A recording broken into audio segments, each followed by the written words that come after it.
Salut les petits choux. Bienvenue dans Pif, Paf, Poum, l'émission délirante de la bande dessinée. On vous présente les BD qu'on aime, tout en s'amusant. Surtout toi, petit foufou. Voilà, c'est ça qu'on voulait, pas l'autre colargole des Carpates. J'ai tellement chaud quand je lis une bonne BD. Ah, ça va, les BD. Oui, ça va. Mais c'est quoi là j'ai 2 minutes de retard, vu que j'ai fait toute la ville pour trouver le Spirou hors série Charlie. Et ici, ça sent canaille. C'est encore vous, là, le Gollum du buzz, là. Allez, hors de là. Dégage. Non, vous pouvez rester, vous. Et voilà, Pif Paf Poum, saison 2, c'est parti.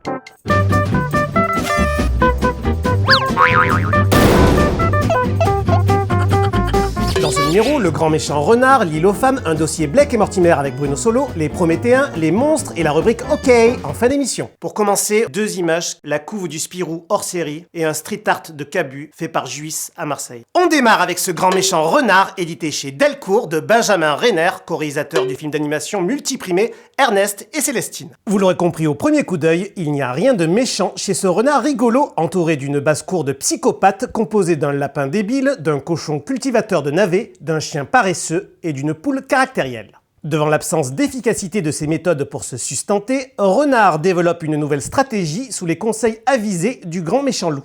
Voler les œufs de la poule, les faire éclore et élever les poussins pour mieux les croquer.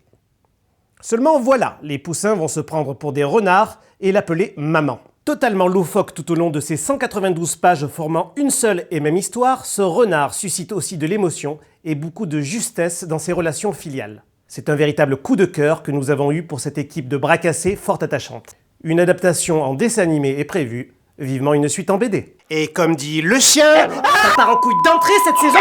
Voici donc Mandrake Shambhala, finaliste de l'émission Le Rajasthan a un incroyable talent. Alors monsieur, quel est donc votre talent ? Je suis hypnotiseur des chiens. Bien sûr. Voilà donc, moi j'y vais. Et je vous laisse avec le Garcimore du Punjab. Et voilà, je vais vous montrer comment endormir les chiens. Regardez, très facile. Endormir. Attention le chien. Tu vas t'endormir. À 3, il va dormir. 1, 2, 3. Tout dort. Voilà, il dort. Je crois que ça a marché. Hein. Alors, pendant le chien dort, vous pouvez pourquoi pas jongler. Ouais, vous pouvez jongler, pourquoi pas. Voilà. Bon, pas obligatoire jongler. Maintenant, vous pouvez réveiller le chien. Très facile, très facile. Attention, réveil. Peut-être il dort vraiment. On va réveiller. Regardez, oui. On réveille, on va travailler. Allez, c'est l'heure. Bon, peut-être il n'a pas de travail, alors on va réveiller autrement. Croquette. Ah, là, il adore croquette. Là, il va réveiller. Voilà, croquette. Allez, réveille, mange croquette. Mange croquette, très bon croquette. Pourquoi réveille pas? Réveille pas avec croquette, compliqué. Peut-être, si. Avec chaussette mandrake, oula. Et voilà, il est réveillé. Fascinant. On a quoi derrière? Une otarie qui fait des claquettes? Si je vous dis l'île aux femmes, immédiatement, vous pensez à ça? Eh ben c'est ça! Enfin, sur la forme. Parce que sur le fond, le pauvre Céleste Bompard, ex-as de la voltige engagé dans la Grande Guerre et dont l'avion s'est craché sur cette île mystérieuse, va s'en prendre plein la gueule par une tribu d'Amazones tendue du string. Alors qu'il était jusque-là un Fonzie du Caraco, entendez un Gatsby de la nouille, bref, un tombeur de ces dames, il va devenir leur esclave. Aux manettes de cette réussite à la fois drôle et émouvante, on trouve Zanzim en tant qu'auteur et dessinateur. Paru chez Glénat, cette île aux femmes revêt bien plus que ce qu'elle laisse paraître, ce qui, pour des filles nues, convenons-en, est un comble. Mais sans en dévoiler plus, je vous laisse découvrir la chose en vous conseillant d'aller jusqu'à la dernière couche. La surprise finale n'en sera que plus belle, comme ces Amazones. dossier Blake et Mortimer à présent. Mini-mémo, Blake et Mortimer, du nom des deux héros qui la composent, est une série d'aventures science-fiction et espionnage apparue en 1946 sous les crayons du génialissime dessinateur belge Edgar P. Jacobs. Après sa mort en 1987, la série a été reprise par plusieurs duos d'auteurs et dessinateurs. Depuis 2012, un album paraît chaque année. Le dernier en date, Le bâton de Plutarque, est paru récemment. C'est une préquelle du célèbre Secret de l'Espadon, tome 1, dessiné par Jacobs. On vous l'a promis dans la dernière émission, il est donc de retour pour nous en parler. Lui, c'est le comédien Bruno Solo, véritable passionné de la série. Bonjour Bruno. Bonjour. D'où te vient cette passion qui te lie à Blake et Mortimer? De quand date la première rencontre? 1977. Je suis avec mon papa à l'aéroport de Bruxelles. Pour la première fois de ma vie, nous allons aux États-Unis. On va atterrir à New York 8-9 heures plus tard. C'était la première fois que je montais dans un avion, j'étais comme un dingue, j'avais 13 ans, c'est relativement tard. Et je me dis, il faut que je m'achète un bouquin. Bon, à 13 ans, j'allais pas m'acheter les Rougon-Macquart, même si on m'obligeait un peu à les lire à l'école. Je les terminerai pas en 8 heures. Qu'est-ce qu'il faut que je m'achète? Et je vais au rayon BD du kiosque, je regarde un petit peu, et là, je vois La Marque Jaune, qui était sortie depuis bien longtemps. C'était les éditions du Lombard. Je l'ai gardé, je l'ai toujours. 37 ans que j'ai acheté ça et je vois effectivement beaucoup de textes, beaucoup de cases, des petites cases, etc. Quelque chose d'assez classique, j'étais déjà assez fan de Tintin évidemment et je découvre en fait cette bande dessinée. Je l'ouvre, je lis les premières pages, je me dis c'est pour moi. Et je l'ai lu pendant les 8 heures, avidement, mais vraiment avidement, avec une gourmandise qui ne m'a jamais quitté depuis. Et en rentrant en France, je suis parti à la découverte de tout l'univers d'Edgar P. Jacobs. Y a-t-il un album que tu préfères dans la série? Je crois que l'album que je relis le plus souvent, qui m'a le plus fasciné, c'est SOS Météore. Même si Le Piège Diabolique, qu'en est la suite, me fascine encore plus. Ce retour dans le passé et puis cette projection dans le futur le plus lointain. Le Piège Diabolique est absolument fascinant de ce point de vue-là. Mais justement, dans SOS Météore, on est dans une réalité presque concrète. Ces premières pages là de la place de l'Opéra de Mortimer en train de s'évertuer à sortir des embouteillages avec un chauffeur de taxi pour aller voir un météorologue qui s'inquiète de la météorologie devenue folle sur l'Europe. Déjà assez précurseur comme il l'a toujours été évidemment Jacobs. Et là on est à Paris, je suis parisien, je vois Paris et comme beaucoup de fans, je l'ai appris après, j'ai refait le parcours qu'il avait fait tant du côté d'Opéra, mais surtout du côté de Gif-sur-Yvette, Toussus-le-Noble, je crois, et tout. J'ai refait ce parcours que fait Mortimer lui-même avec une carte, ses bottes en caoutchouc, sous une pluie battante, etc., et essayant de reprendre la mémoire sur ce chemin qu'il a fait dans une sorte d'obscurité, il ne sait pas où il est tombé, etc. Donc il essayait de retracer ce chemin. Ça m'avait fasciné, on est vraiment dans une réalité très palpable. Et c'est vrai que ce roman me fascine, ce roman. Ouais. C'est marrant qu'on a tendance, quand on parle de Jacobs, de dire ce roman, parce qu'il y a une force romanesque, une force de l'écriture, un détail presque une exagération dans le fait de lire des phylactères qui nous indiquent déjà par les didascalies ce qu'il est en train de se passer, etc. Il y a un foisonnement de détails et je crois que dans SOS Météore, ça atteint son comble, quoi. Après, en les relisant tous, tu te rends compte que le mystère de la Grande Pyramide est encore plus fascinant. Le 1 et le 2, Le Secret de l'Espadon bien entendu, même si j'ai un peu de réserve sur le dessin est encore un peu maladroit. SOS Météore, c'est celui que je relis le plus, c'est celui avec lequel j'ai un attachement tout particulier. Alors, ça devrait être La Marque Jaune, puisque c'est La Marque Jaune qui m'a fait découvrir. Donc en fait, j'ai une histoire particulière avec chaque album de Jacobs. Que penses-tu des nouveaux tomes qui succèdent à l'œuvre de Jacobs? Alors c'est vrai que quand a été sorti le tout premier, l'affaire Francis Blake, j'étais, comme tous les conservateurs de la mémoire jacobsienne, etc. Je me suis dit, Hergé a refusé de le faire, les héritiers d'Hergé. J'ai toujours pensé que Jacobs était supérieur à Hergé. D'ailleurs, Hergé le pensait tellement qu'à une époque, il a été jaloux de lui. Il l'a plus ou moins écarté. Et donc, en étant supérieur à lui, je me disais, il y avait quelque chose du domaine du culte, donc le truc absolument intouchable. Hergé a refusé qu'on reprenne son œuvre avant 2050, je crois. J'avais lu un truc comme ça, ou 2030, peu importe. Et Jacobs, ça y est, lui, c'est fait, ça va se faire. Donc je me dis, tiens, on touche à la statue, il va être moins culte qu'Hergé et tout.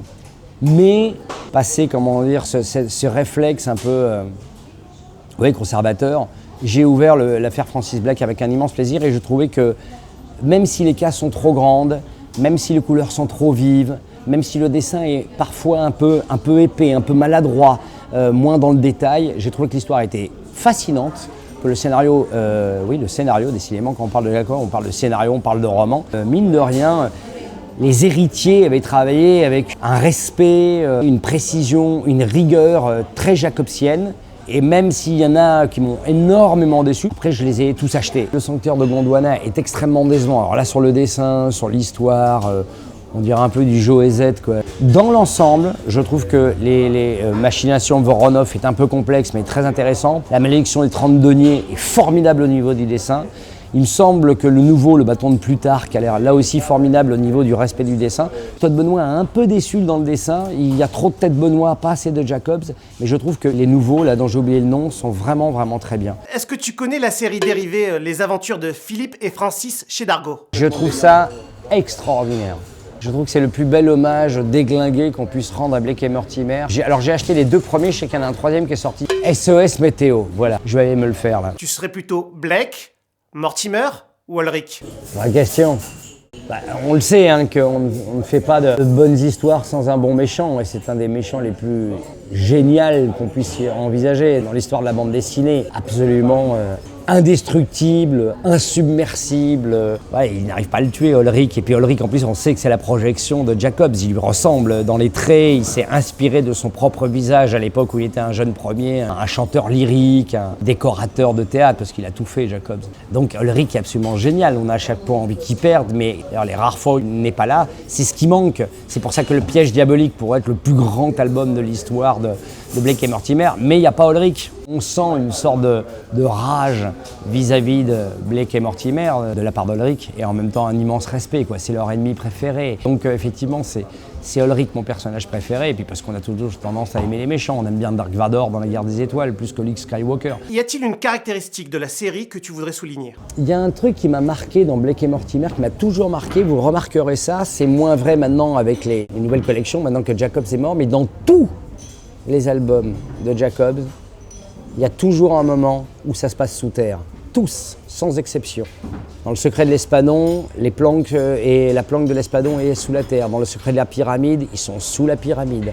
Dans La Marque jaune, ça se résout dans les égouts de Londres. Dans L'Affaire du collier, c'est dans les catacombes de Paris. Dans SOS Météor, Moloch, il a son atelier sous la terre aussi. Tous les albums de Jacobs, il y a toujours un moment où on est sous terre.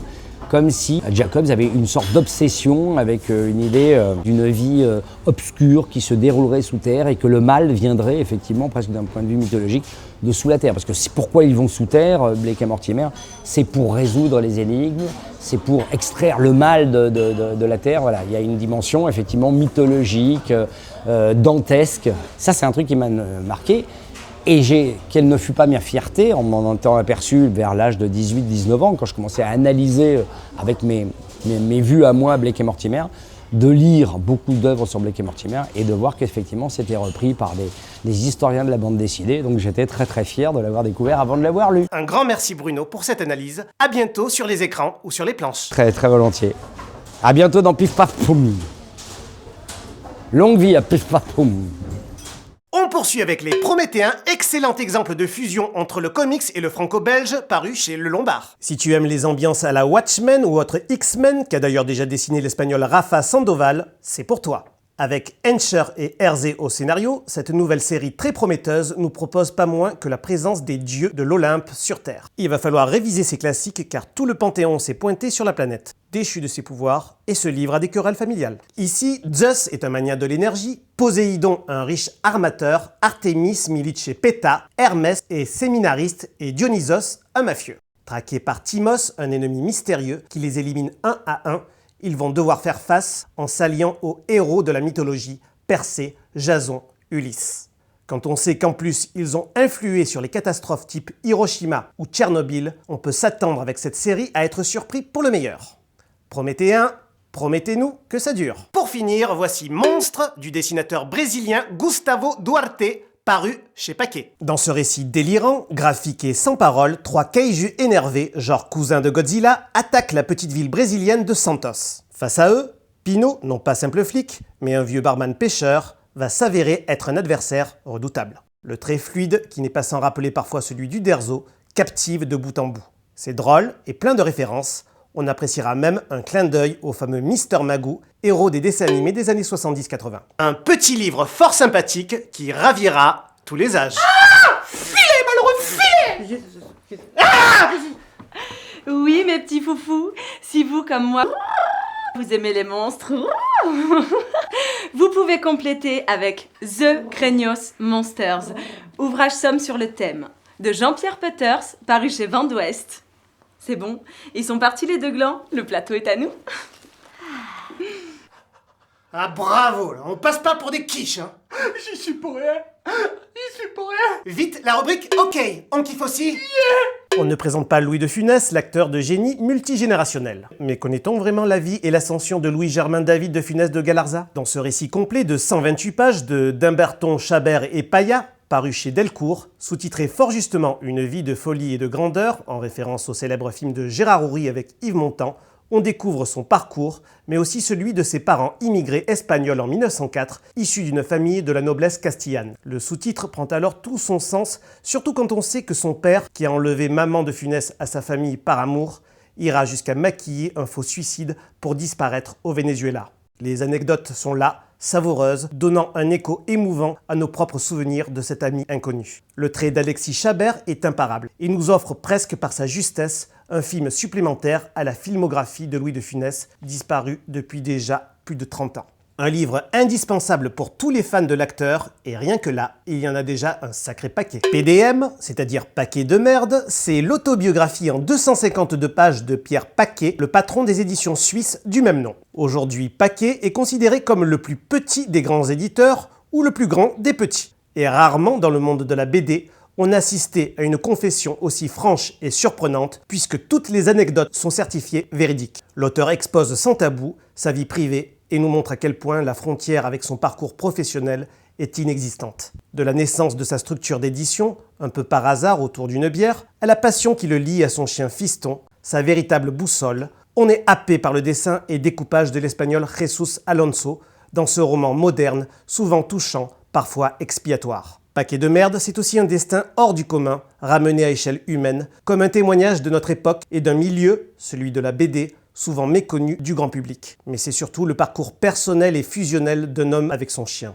Et vous verrez que rien que ça, c'est pas de la merde. Stonehenge, pour l'inconscient collectif, c'est le fameux site des pierres suspendues en Grande-Bretagne. C'est maintenant la nouvelle série de Corbeyran et Pinson aux éditions Soleil Celtique. L'histoire s'ouvre pendant une cérémonie de druides devant la pierre de Fall, quand une horde barbare surgit, puis vole la pierre sacrée. Bien des siècles plus tard, en 439, dans un monastère de l'île de Bretagne, l'évêque Germain d'Auxerre, envoyé de Rome, vient chercher les preuves éventuelles de croyances païennes. La trace de la pierre mythique retrouvée, elle va devenir l'objet de toutes les convoitises. La toile de fond historique est bien réelle, dessins et lumière sont superbes et fort bien adaptés au récit. On espère être en présence d'une série qui va non pas seulement apporter sa pierre à l'édifice des séries celtiques, mais bien graver sa présence dans le marbre. Le tome 3 tant attendu des aventures du détective espion Silas Corey, après un premier diptyque acclamé, est arrivé aux éditions Glénat.